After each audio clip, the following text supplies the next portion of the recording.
हाल ही में आपने सुना होगा कि पूना में काम करने वाली एक सीए जो लड़की है जिसकी उम्र 26 साल थी, अन्ना सेबेस्टिन नाम था उनका।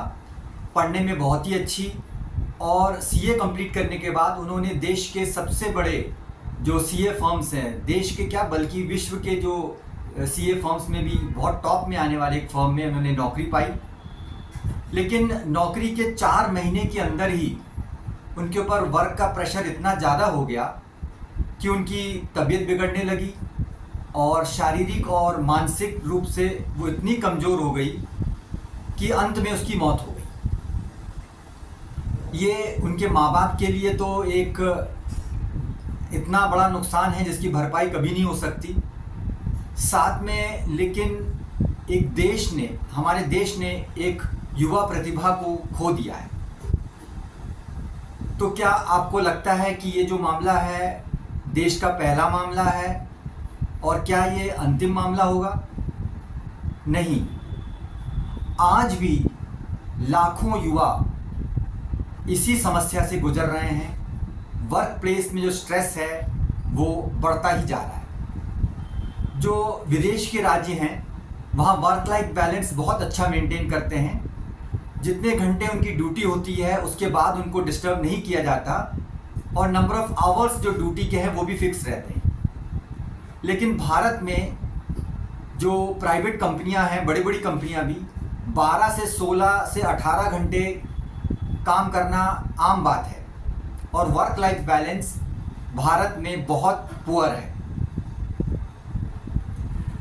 अन्ना सेबेस्टियन की मौत क्यों हुई, किस कारण हुई, वजह क्या थी, इस पे बहुत चर्चा चल रही है।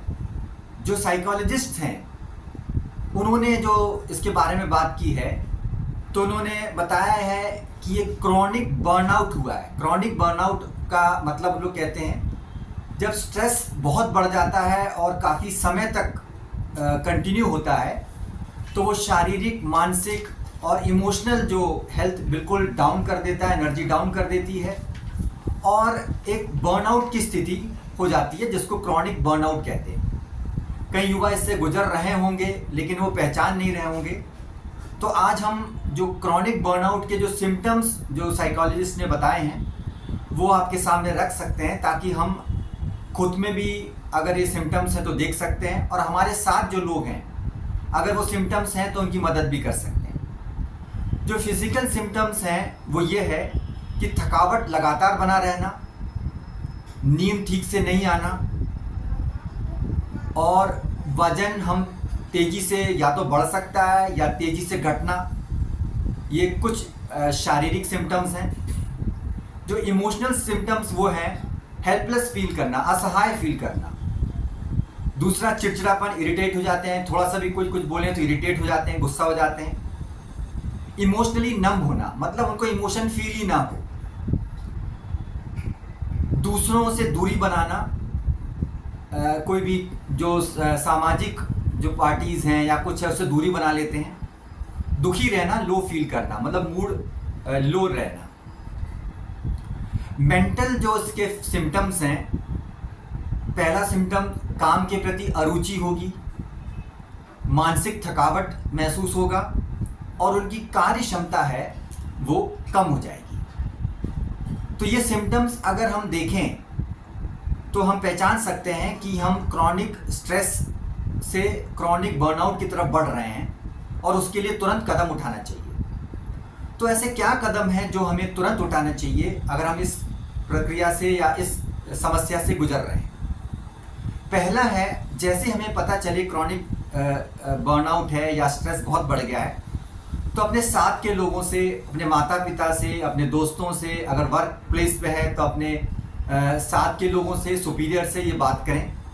जितना आप अपना बात करके अपने जो मन की बात है वो अगर बाहर बताएंगे तो सॉल्यूशंस निकलना आसान हो जाता है। उसके बाद भी अगर आपको लगता है कि समस्या का समाधान नहीं हो रहा है और आप इससे बाहर नहीं आ रहे हैं, तो समय गंवाए बिना तुरंत काउंसलिंग के लिए या साइकोलॉजिस्ट के पास जाएं।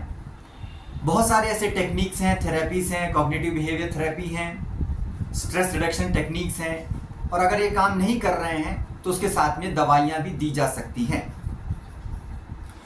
इसके अलावा जो टॉक्सिक वर्क प्लेस है जहाँ पे इतना स्ट्रेस हो रहा है और लगातार बना हुआ है, तो फिर हमें ब्रेक लेना या फिर उस कंपनी को ही छोड़कर दूसरी कंपनी ज्वाइन करना जहाँ पे प्रेशर कम हो, जहाँ पे वर्क एटमॉस्फेयर बेटर हो, उस पर विचार किया जा सकता है। हमारी क्या फ़र्ज है समाज के रूप में, हम व्यक्तिगत रूप में क्या फ़र्ज है कि हम जब देखते हैं माता पिता के रूप में भी, अगर हम देखते हैं अपने बच्चे, हमारे बच्चे इस प्रक्रिया से गुजर रहे हैं, तो तुरंत उनको हेल्प की ज़रूरत है।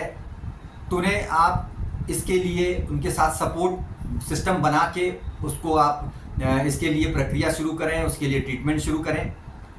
अगर आपके दोस्त इससे गुजर रहे हैं तो आप उसे नज़र रखें कि वो ना भी बताए तो भी उनको इस प्रक्रिया को आप समझ रहे हैं, तो आप उनकी मदद कर सकते हैं। कार्य क्षेत्र पर आपके साथ जो काम कर रहे हैं, अगर वो आप देखें कि कुछ अचानक परिवर्तन आ रहा है, तो भी आप उसको सपोर्ट बन सकते हैं। तो ये हमारी सामाजिक जिम्मेदारी है कि कम से कम एक 26 साल की जो प्रतिभा संपन्न जो हमारी देश की युवा अपनी जान अगर स्ट्रेस से गंवाती है, तो हम सब के लिए बहुत दुख और शर्म की बात है। तो हम इस चीज़ को पहचानें और हम इसको रोकने में अपना योगदान दें, यही मेरा सबसे निवेदन है। नमस्कार।